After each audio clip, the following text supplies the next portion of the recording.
dafa dem for third term lan moo tax President Barrow war a dem third term laaj naa ko Seeku Mbaalo. As a party and as a government ñun dañ believe ne the next candidate for the National People's Party and endorsed by Congress 2026 is President Adam Barrow on many fronts.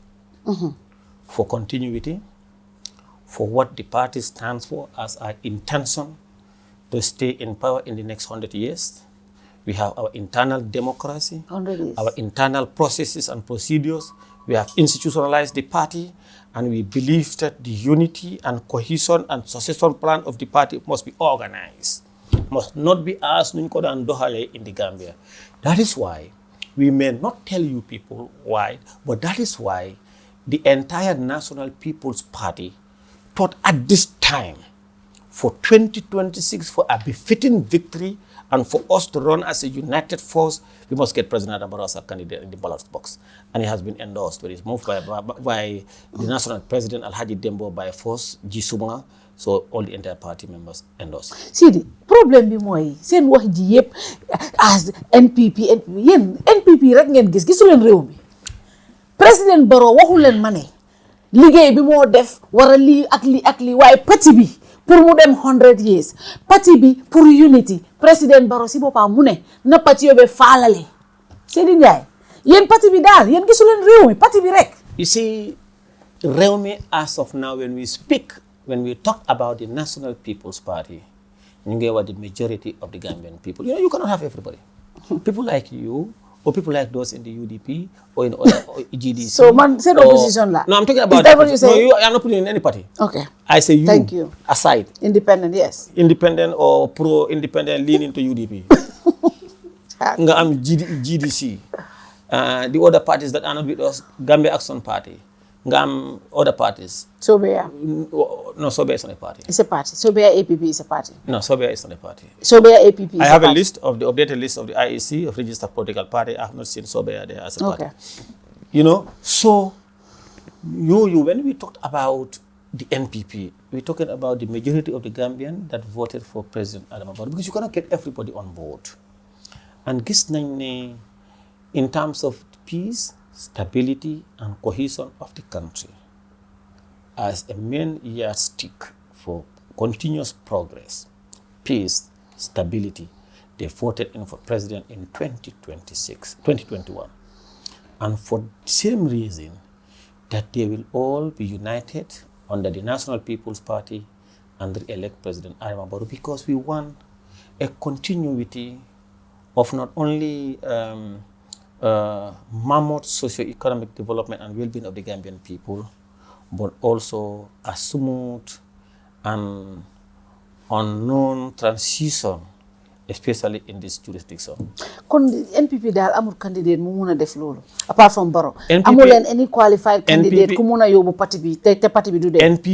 Because Barrow mu ne naate ci parti bi faala moom moo ko wax. NPP as it is, we don't have a candidate beside President Adam Barrow. Amul leen ku mun a yóbbu parti bi. NPP Ken qualified, ken mun ta unite parti bi. NPP and our partner parties, as of now, we have one candidate who can take the party.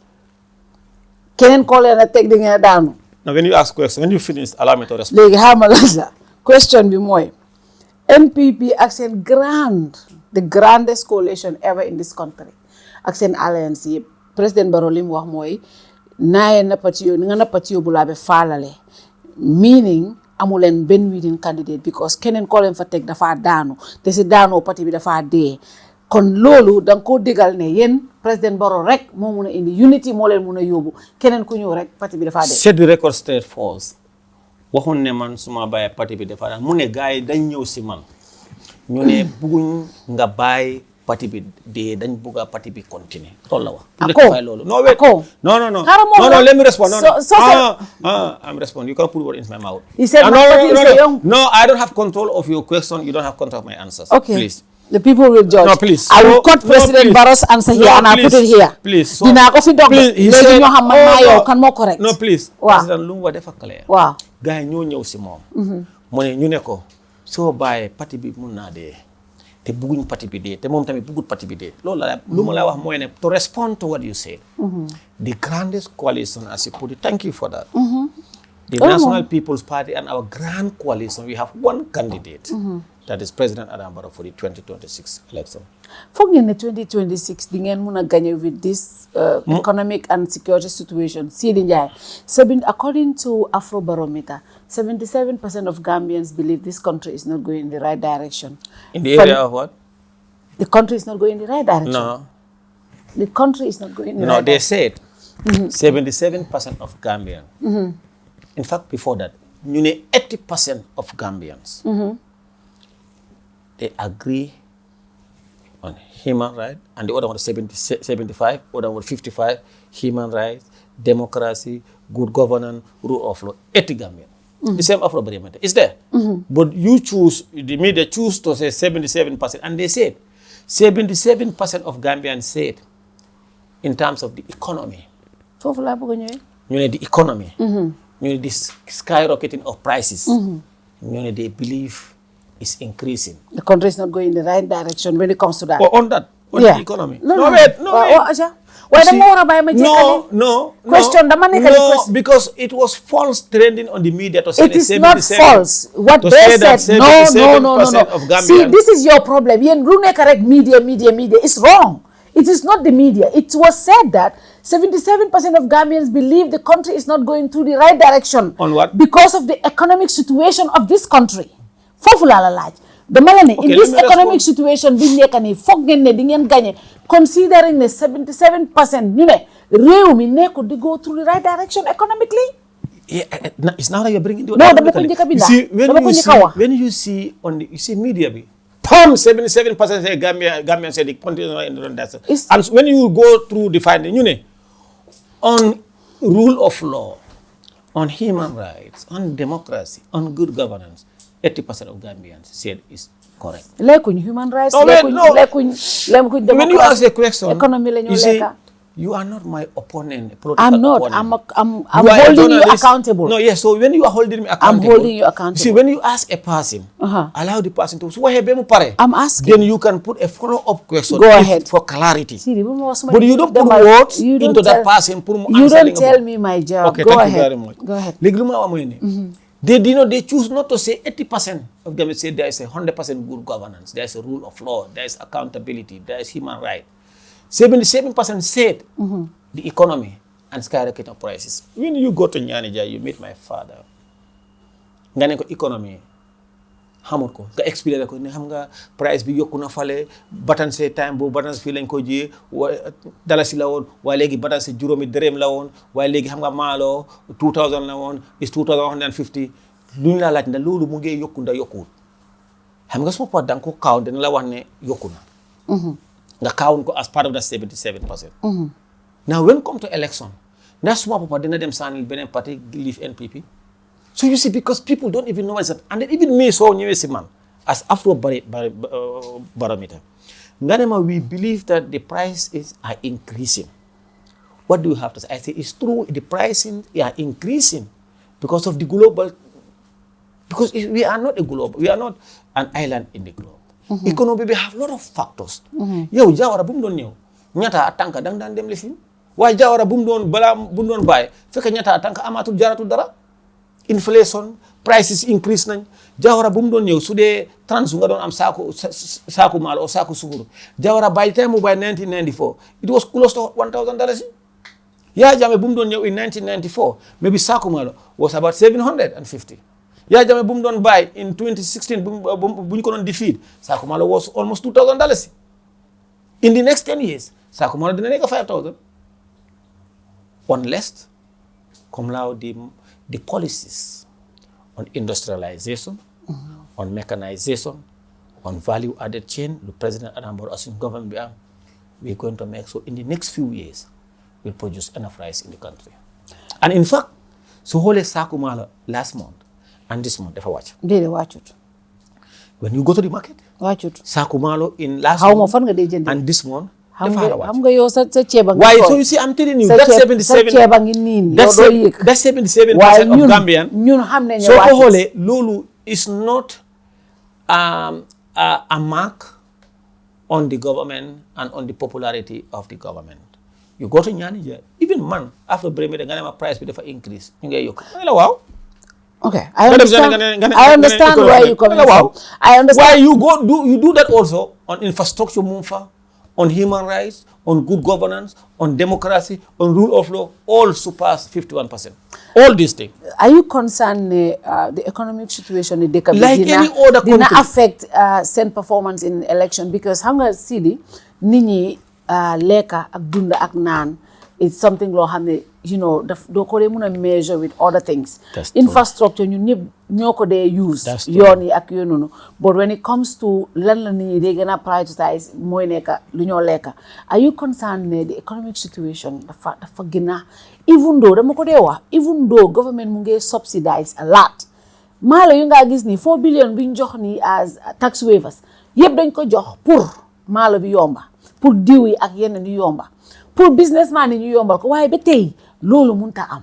xam nga soo xoolee subsidies yi government di def loolu moo tax ñu keep the price up there foo xam ne nit ñi mun nañu am access waaye pour woon la ne the government of the NPP are more concerned than any other Gambian. That is why ñu def jéego yoo xam ne in addition to building the country in terms of infrastructure ñu ngi build country bi in terms of economy ñu ngi put in subsidies ñu ngi put on macro policies and taxation policies yoo xam ne dana allow Gambians averagely access those things. That is why among all those policies moo tax also ñu yokk salary bi pour even though it may not be enough there is no government that can give her citizens enough salary to meet their all needs. But moo tax we are coming up with a radicalized policy of rice production in this country because xam nañ ne every Gambian dina lekka maalo or mburu loolu we are committed towards that whether it will affect or am not. No, we are concerned as people who are in charge of the status quo of the country. Insecurity. The security of the country, they're going to the commander-in-chief, he have tasks. In fact, he's going to recruit more police, more security forces. For they have started the recruitment. And then they are giving them more support to ensure that the country will maintain her peace and security as she was known for. And that is why the current happening is what happened. Our security forces of this country under the commander-in-chief of the Gambia Armed Forces and other security service, President Barrow, who led the thorough and mammoth investigation that led to the apprehension of those people who went and attacked El Hela and the bank. 7 years into government. So now, 7 years that is into why government. When you look at in 2017-18, the level of insecurity and now, of course, we'll continue to have challenge. But as a government, we are on top of issues. We are aware of the concern of the Gambian people, and we are addressing them. It's our responsibility, and we will get the criminal wherever they are. To those people, ñu wax ne President Barrow 3 years la ñu waxoon jox nañ ko 10 years, including members of your own party. Gis naa benn Amadou Sankare koo xam ne seen diaspora chapter, one of their chapters mooy seen leader bi. Gis naa former ambassador Essa Bokarsi and other Gambians, prominent Gambians, ñooy wax ne we don't want any person to rule beyond 10 years. President Barrow wax na ko si interview mu ne he's a fan of 2 terms, and obviously nobody can see àddina munta jeexal governance. Lu tax President Barrow wara rule the NPP continue another time? Lu tax NPP munta? What is your message to those people that are concerned? It is lack of democracy and also what he promised us when he came. Because nit ki gor ci baatam lim ñu waxoon ñun loolu la ñu jël moo ñu ne moom 3 years waaye dem ne ne moom 2 terms daf ko góom daf ko bugga. Lu tax mu war a dem taam xam nga suñ ne gor ci baatam oo ñu about morality, it become open-ended discussion. You talked about the 3 years, and you talk about 3 years and gor ci baatam. You talked about people who said he should not go for 3 years. You counted 3 out of millions of Gambians. That time. Dama la jox examples. Wait. But you also have seen thousands of proponents of him to go for the third term. Yeah. You have not raised those issues to me. Because I'm not a fan of... Because I'm on record. I'm on record. Let me make it clear. I'm on record to be on... We are not here to argue. Okay. You ask me a question. Go ahead. Go ahead. Bye now. So you see, to you to bring an objective question to me, you should have mentioned those three you did. My questions and is mention always three objective. other people also who are My proponents. question. Oh, no. I'm talking to somebody when I who's respond, pro. you can come. I'm speaking to somebody who's pro, so I don't have to mention people. No, when I finish, you can respond. Okay, go ahead.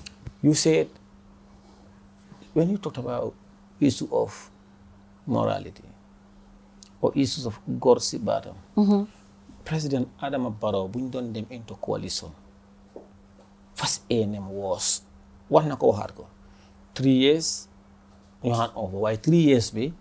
Dafa waroon am lot of things in place.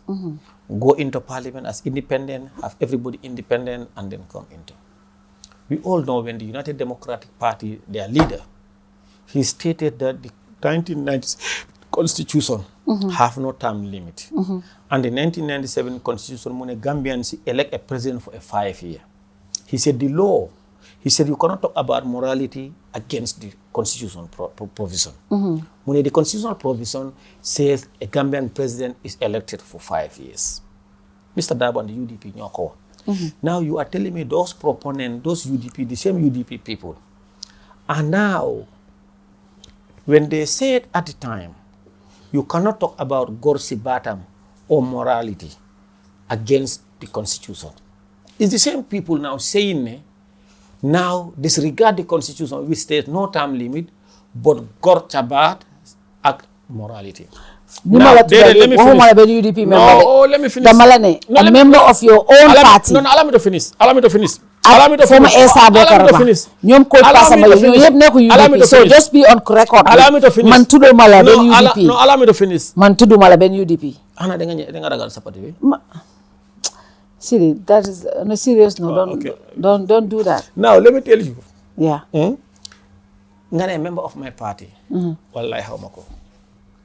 I don't know that's a member of the party. Chapter. You see, chapter chair. Party be different a chapter chair. We have so many members and supporters.